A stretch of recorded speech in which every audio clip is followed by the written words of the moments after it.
Next one is access specifier or access modifier or access protection. That is, we are going to give a protection or accessibility for my methods or data something. So that is access modifier, which specifies the accessibility of data members. So what kind of data type, that is what kind of accessibility I am declaring for my data type, and what kind of accessibility for method, constructor and class. This is called as a access specifier. Anything in a program, we have to give some accessibility, that is known as a access specifier or access protection.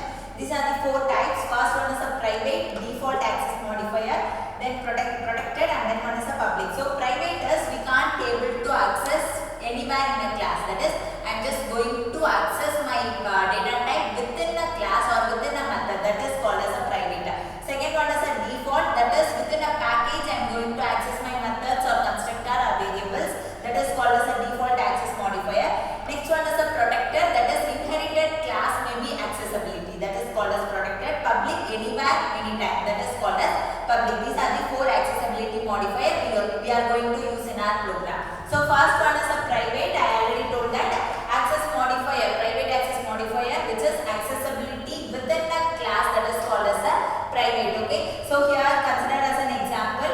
Here I am declaring class A. In that I am declaring int A, that is data type of A is int, and I am just giving accessibility is private. Okay. So private int A equal to 40. Next one is message method is also a private accessibility. So here A also a private and then message method also a private. Okay. In a main class, I am just declaring an object for my main class, and then I am accessing my data, that is object dot data is object A. Okay. Here it is a compile time error. Why? Because I am declaring A as 40 here private. So it is be a compile time error. Okay. Next one is a object dot message. So here message is my method. I am calling this from another one class. So it is also a error message. So because I can't able to access my private variables or private method from outside of the classes, that is called as private. Okay. Second type is a default access modifier.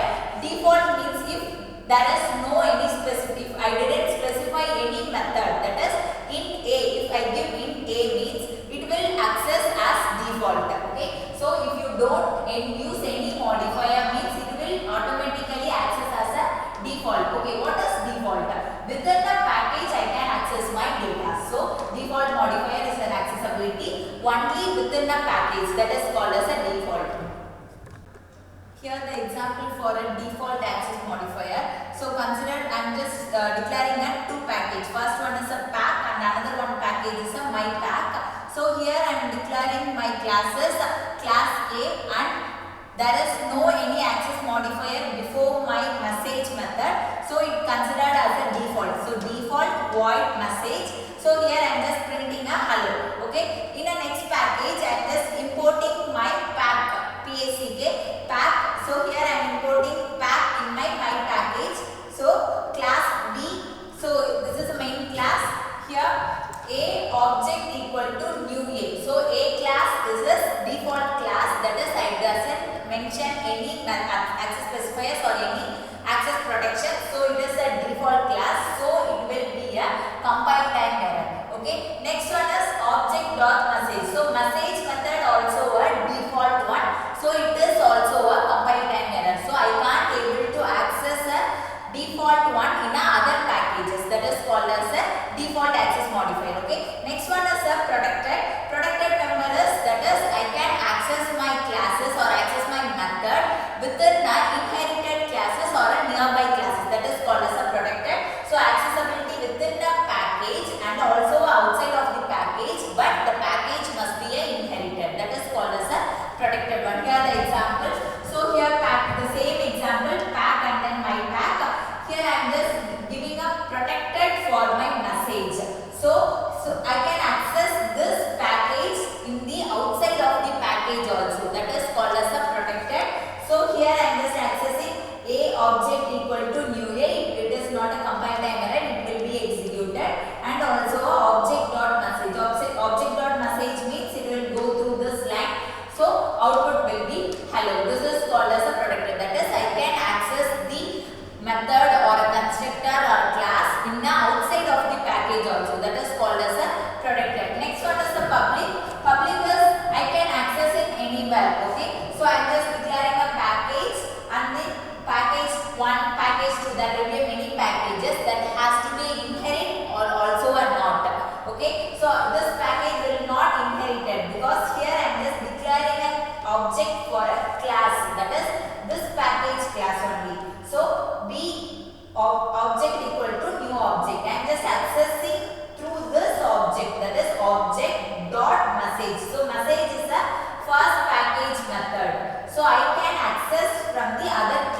public one. I can access it anywhere.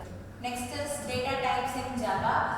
Data type which plays a main role in every programming languages. Why we need a data type means the program or a machine doesn't know what the types of the declaration is that. For that purpose we are using a data type. Data type is defined within two types. One is a primitive and another one is a non-primitive. What is primitive? Primitive is nothing but we are using some declaration is within if take this example int. Okay, integer is some primitive, that is we have some limitations, that is called as a primitive, and non-primitive is nothing but it's a there is no limitation in that. So that the strings, arrays and classes, these are all non-primitive data types. Okay, so data type is declared into two types. One is primitive and another one is non-primitive. Primitive which comes under a boolean, numeric and integer characters. Okay, so the numeric which is characters and integer types. Here we are integers is declared as four types. It may be a long int or short int, byte and then integer, and character is defined as char, character, and then boolean is defined as boolean. Okay, so next is variable. Variable is nothing but here the data type. Okay, that is what kind of data I am just getting. Okay, I have to store the data with some variable, right? For that purpose we are using a variable, that is var. Okay, so variable which is called as a container which hold the values and it may be changed during a program. For example, just see here I am using a int age equal to 20. So integer is my data type. Okay, and then age is my variable. Here while declaring int age, which means I am allocating some address for age. Okay, so age equal to 20, so I am allocating this 20 to this age. So address of age, it stored 20 in the address of age.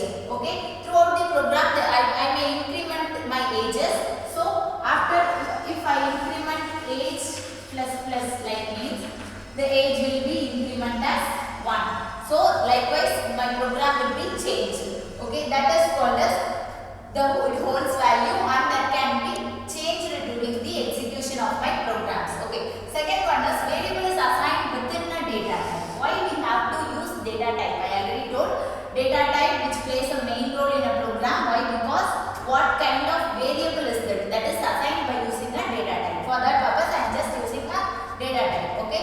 Here the variable is declared within a three types. One is a local variable and another one is a instant and another one is a static variable. Okay, this is the syntax to declare my variable. First one is data type. I have to mention what type of data is that, and another one is I have to store my data in some variable because the machine cannot understand what are the numbers.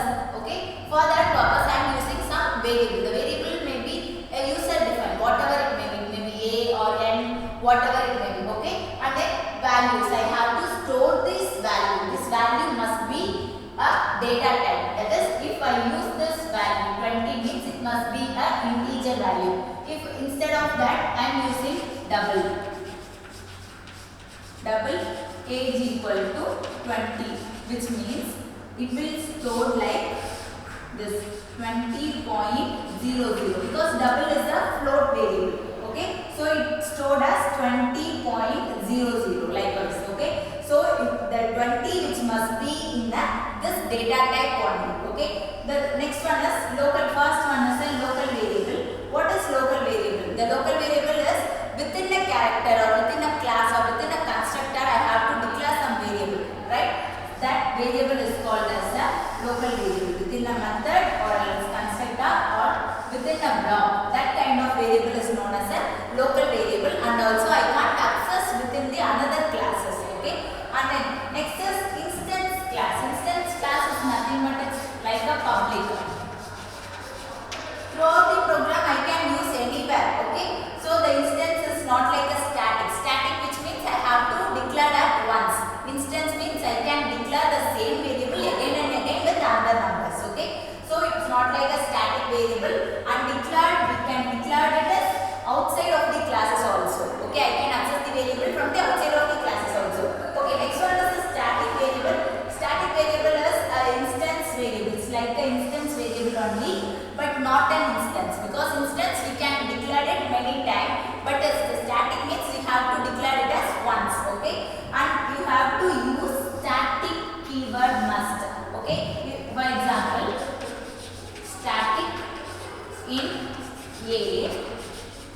If I declare this means I have to declare the